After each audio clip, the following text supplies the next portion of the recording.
السلام علیکم ورحمۃ اللہ وبرکاتہ۔ امید ہے تمام احباب خیریت سے ہوں گے۔ اللہ آپ سب کو اپنے حفظ و امان میں رکھے۔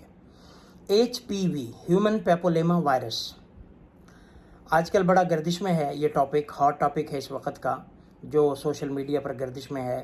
کوئی موافق ہے، کوئی مخالف ہے، متضاد آ رہا ہے، ہر ایک اپنا پوائنٹ آف ویو بیان کر رہا ہے۔ اور یہ ہے کیا ہے؟ بیسیکلی یہ رحم کے دہانے کا کینسر ہے، سروکس کا کینسر ہے، یہ سرویکل کینسر ہے۔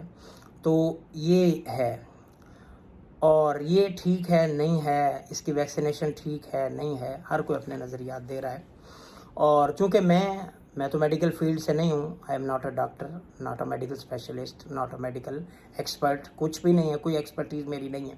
لیکن چونکہ ایک معاشرے کا فرد ہوں، ایک کامن سینس اللہ نے دے رکھی ہے، اور ایک کہہ لیں کہ آبزرویشن بندے کی ہوتی ہے، اس کے حوالے سے چند باتیں جو ہے وہ عرض کرنی ہیں۔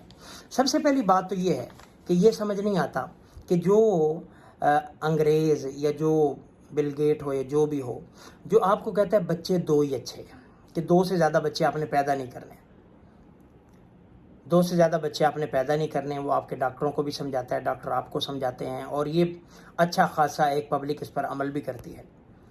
جب وہ کہتے ہیں دو سے زیادہ بچے نہیں پیدا کرنے، جب آپ 4-5 بچے پیدا کرتے ہیں تو آپ کے بچوں کا محافظ کیسے بن جاتا ہے، یہ سمجھ نہیں آتی۔ دوسری بات، آپ کے بچوں کو میڈیسن، دوا دارو اور بہت ساری بیماریاں ہیں، بخار ہے، نزلہ ہے، زکام ہے، ملیریا ہے، دیگر بہت ساری بیماریاں ہیں بچوں میں، اس کی کوئی میڈیسن کوئی آپ کو فری نہیں دیتا۔ لیکن جب بھی آتی بات کوئی ایسا وائرس کی جس کا ہم نے نام بھی نہیں سنا، فوراً جو ہے ویکسینیشن والے کود پڑتے ہیں، جی ویکسینیشن فری ہے اور یہ ویکسین آپ کراؤ، اور کراؤ بھی گن پوائنٹ پر۔ حالانکہ کتنے لوگ، کتنے بچے، معصوم بچے ایڑیاں رگڑ رگڑ کے ہسپتالوں میں مرتے ہیں۔ ہسپتالوں میں کوئی دوائی کے لیے ترس رہا ہے، کوئی ایڈمیشن کے لیے ترس رہا ہے، کوئی جو ہے وہ علاج کے لیے ترس رہا ہے، سفارشیں ڈھونڈ رہے ہیں، سارا کر رہے ہیں، لیکن علاج کوئی نہیں، میڈیسن کوئی نہیں ہے۔ لیکن ادھر جو ہے ایک طرف لائنوں میں لگ کے بھی دوائی نہیں مل رہی، اور ادھر جو ہے وہ گن پوائنٹ پہ گھر گھر میں آ کے جو ہے ویکسینیشن کی جا رہی۔ تو یہ چیزیں سمجھ سے پھر بال آتا ہے، یہ سوالات کو جنم لیتی۔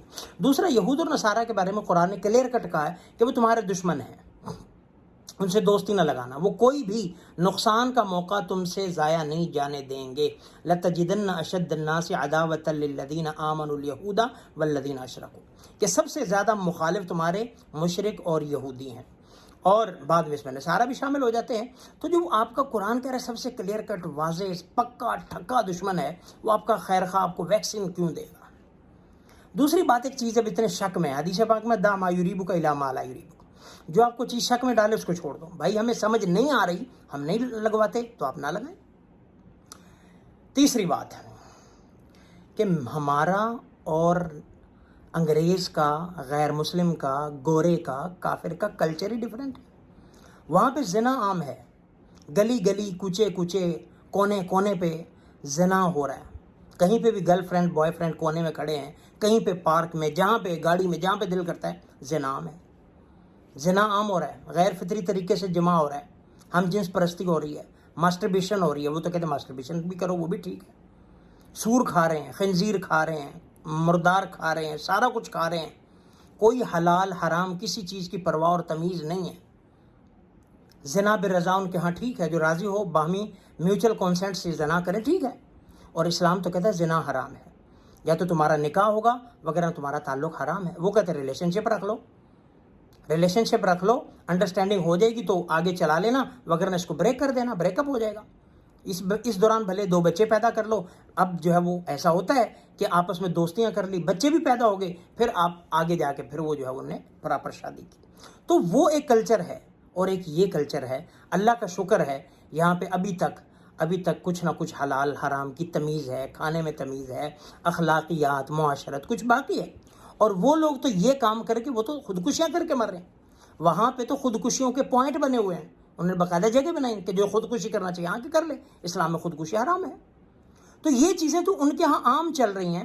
اگر وہ سور کھاتے ہیں، وہ زنا کرتے ہیں، وہ اینل سیکس کرتے ہیں، وہ غیر فطری طریقے سے سیکس کرتے ہیں، اور وہ ہر جانور کے ساتھ کرتے ہیں، اور پتہ نہیں کیا شرابیں پیتے ہیں، زنا کرتے ہیں، خنزیر کھاتے ہیں اور مردار کھاتے ہیں، تو وہاں پہ یہ بیماریاں لگنا عام ہے۔ وہ سور کھائیں گے تو بیماریاں آئیں گی۔ تو ہمارے ان کے کلچر کا ڈفرینس ہے، ہمارے ان کی خوراکوں کا ڈفرینس ہے۔ ہمارے دین نے بڑا ایک تمیز ہمیں سکھائی ہے، دائرہ دیا ہے، تو ان کو 100 بیماریاں لگے، ضروری تو نہیں جو ان کو پھیل رہا ہے ہمیں بھی ہو۔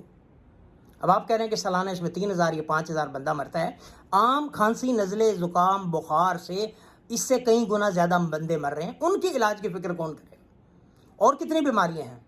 آپ گھر گھر میں دیکھیں، ہر گھر میں کوئی نہ کوئی ڈائبٹیز کا پیشنٹ ہے، ہر گھر میں کوئی نہ کوئی ہارٹ کا پیشنٹ ہے، ہر گھر میں کوئی نہ کوئی جو ہے وہ بی پی کا پیشنٹ ہے، ہر گھر میں کوئی نہ کوئی ہیپاٹائٹس کا پیشنٹ ہے، ہر گھر میں کوئی نہ کوئی اس کے علاوہ پیشنٹ ہے. تو ان کا علاج کی فکر کون کرے گا؟ ان کو میڈیسن کی فکر کون کرے گا؟ اور ڈاکٹر کہتا ہے جی کھانا کھائیں نہ کھائیں لیکن میڈیسن ضرور لیں. ہر گھر میں ایک بندہ ایسا ہے جس کی ریگولر بیسس پہ میڈیسن لگی ہوئی ہے، اس نے میڈیسن کھانے کا. تو ان کی میڈیسن کی کون فکر ہے گا؟ ایک ویکسین یہی رہ گئی ہے جو ہم نے سنا بھی نہیں ہے، جی اس کی ویکسینیشن کروا.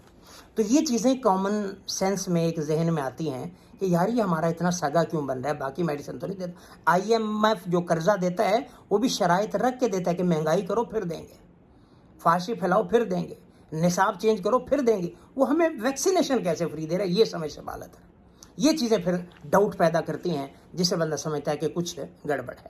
تو یہ تو چیزیں یہود اور نصارہ کی ہیں کہ جو ہمارے دشمن ہیں، ازلی دشمن ہے، اور ہمارے ساتھ کبھی بھی ہمارا ایمان خیر خواہ نہیں ہو سکتے. دوسری بات آ گئی ڈاکٹروں کی. ہمارے جو ڈاکٹرز ہیں، ظاہر سی بات ہے ہمارے ڈاکٹرز بھی انہی کے رول پر چلتے ہیں. ڈاکٹر سارے نہیں، بہت اچھے اچھے مسیحا ڈاکٹر ہیں. ایک چند کالی بھیڑیں ہوتی ہیں، یہ چند گندی مچھلیاں ہوتی ہیں جو تالاب کو خراب کرتی ہیں.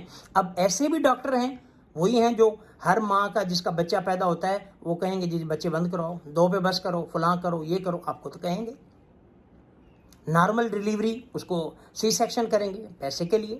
ان کو ڈرائیں گے جی آپ کی شروع سے سارا پراپر ٹریٹمنٹ چل رہا ہوگا، صحیح چل رہا ہوگا، لیکن ایک دم ڈرا دیں گے جی یا تو ماں مر جائے گی یا بچہ مر جائے گا، فوراً جو ہے وہ سی سیکشن کرنا پڑے گا، اور سی سیکشن کر دیں گے. کس لیے؟ چند ٹکوں کی خاطر.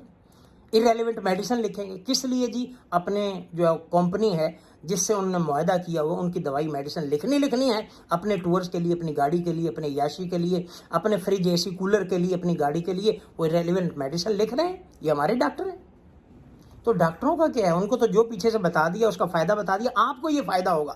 ڈاکٹر میڈیسن لکھتے ہیں جی فلاں میڈیکل سٹور سے لینی، یہ ٹیسٹ ہے فلاں لیب سے کروانا، اس کے علاوہ کہیں سے نہیں. کیوں بھائی؟ وہاں سے آپ کو پرسنٹیج مل رہی ہے کمیشن کی.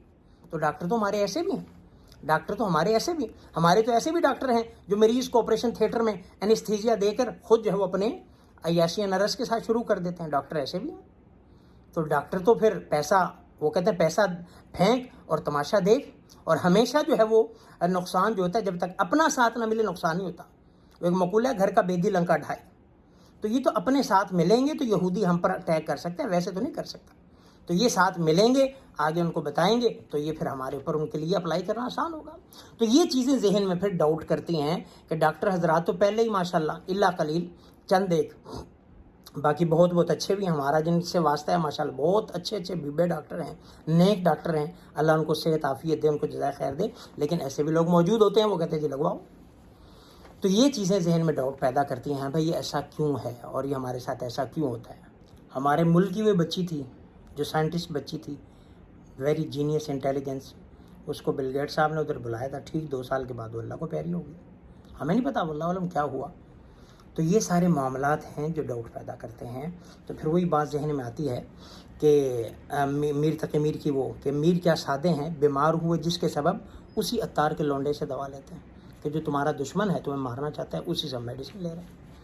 تو اس لیے یہ چیزیں جو ہے وہ قابل غور ہیں. ان پہ جب ہم غور کرتے ہیں تو پھر لگتا ہے کہ کچھ گڑبڑ ہے. بارکیف اللہ جو آسانی والا معاملہ ہو. ظاہر بات ہے جو زبردستی کریں گے پھر تو ہم بے بس ہیں. لیکن یہ سوالات ذہن میں ضرور آتے ہیں، یہ سوچنے پر بندہ مجبور ہو جاتا ہے کہ اب کیا کیا جائے. تو جب مجبوری آپشن ہی کوئی نہیں ہوگا پھر تو یہی ہے. لیکن کبھی بھی یہ ذہن میں رکھیں کہ یہ کافر مشرک ہمارے خیر خواہ نہیں ہو سکتے. جی اللہ ہم سب کی حفاظت فرمائے، ہمارے بچوں کی حفاظت فرمائے، ہمارے ملک کو سلامت رکھے، ہمارے بچوں کو سلامت رکھے اور ان کو صحت عافیت والی زندگی عطا فرمائے.